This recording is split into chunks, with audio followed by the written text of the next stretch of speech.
ಇದು ಗೋಕಾಕ್ ತಾಲೂಕಿನ ಉಪಾರೈತಿ ಗ್ರಾಮ ರೀ. ಇದು ದಿವಸ ಮಾನ್ಯ ಮಲ್ಲಿನ ಹಾಳದಾಗ ಪಾಠ ಕಟ್ಟಾಗಿತ್ರಿ. ಅದ ಅಲ್ಲಿ ಬಸ್ ಬೀಳು ಬಸ್ ರೀ. ಹಂಗ ಡ್ರೈವರ್ಗಳು ಕರೆಕ್ಟ್ ಆಗಿ ಹೊಡ್ಕೊಂಡ್ ಹೋಗಿರಿ.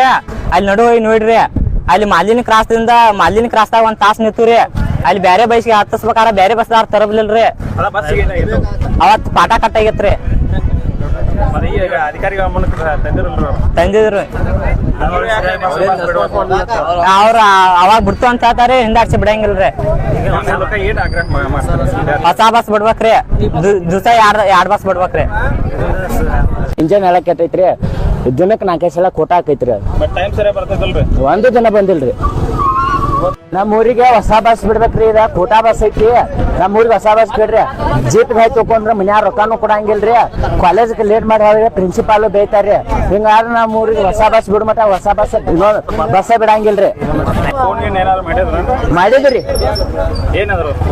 ಅವ್ರು ಬಸ್ ಕಳಿಸ್ತು ಅಂತ ಹೇಳ್ತಾರ್ರಿ. ಅಲ್ಲೇ ಕೂತದಾರಿ. ಒಬ್ರು ಬರ್ವಾರ್ರಿ. ಈಗ 10 ಗಂಟೆ ಐತ್ರಿ. 2 ಬಸ್ ಮಿಸ್ ಆದ್ರಿ. ನಾವ್ ಬೇಗ 7ರಿಂದ ಇಲ್ಲಿವರೆಗೂ ಯಾರು ಫೋನ್ ಮಾಡಿಲ್ಲ, ಯಾರು ಬಂದೇ ಇಲ್ಲ ರೀ. ನಾವು ಫೋನ್ ಮಾಡ್ರಿ ಅವರು ಬರ್ವಾರ್ರಿ.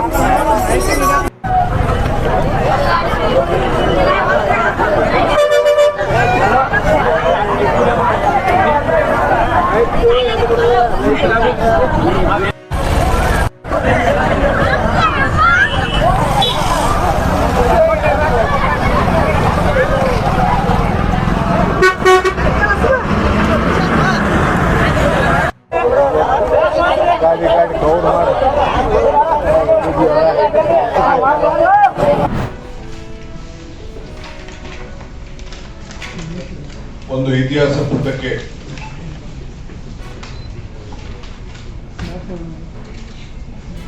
ಸ್ವಲ್ಪ ಮಾತು ತಿಳಿಸಬೇಕು.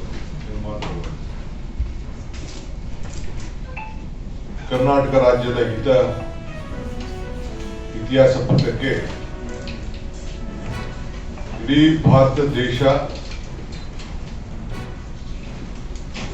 ನಮ್ಮನ್ನ ಗಮನಿಸ್ತಾ ಇದೆ.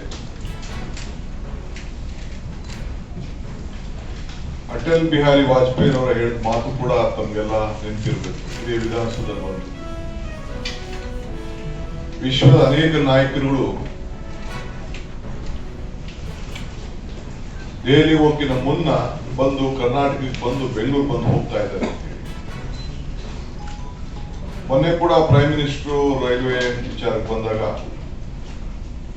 ಇದು ಗ್ಲೋಬಲ್ ಸಿಟಿ ಅಂತ ಹೇಳಿ ಅವರು ಕೂಡ ಇದನ್ನ ಪ್ರಸ್ತಾವನೆಯನ್ನು ಮಾಡಿ ಪ್ರಶಂಸೆಯನ್ನು ಮಾಡುವುದು ತಾವೆಲ್ಲ ಗಮನಿಸಿದ್ದೀವಿ. ರಾಜೀವ್ ಗಾಂಧಿ ಅವರು ಒಂದು ಹೊಸ ಸಂವಿಧಾನವನ್ನ 74ನೇ ತಿದ್ದುಪಡಿಯನ್ನ ಈ ದೇಶಕ್ಕೆ ನಮ್ಮ ಆಡಳಿತ ಸುಧಾರಣೆಯನ್ನ ತರಬೇಕು. ಪಂಚಾಯತ್ ರಾಜ್ ಮತ್ತು ನಮ್ಮ ಲೋಕಲ್ ಬಾಡಿ ಕಾರ್ಪೊರೇಷನ್, CMC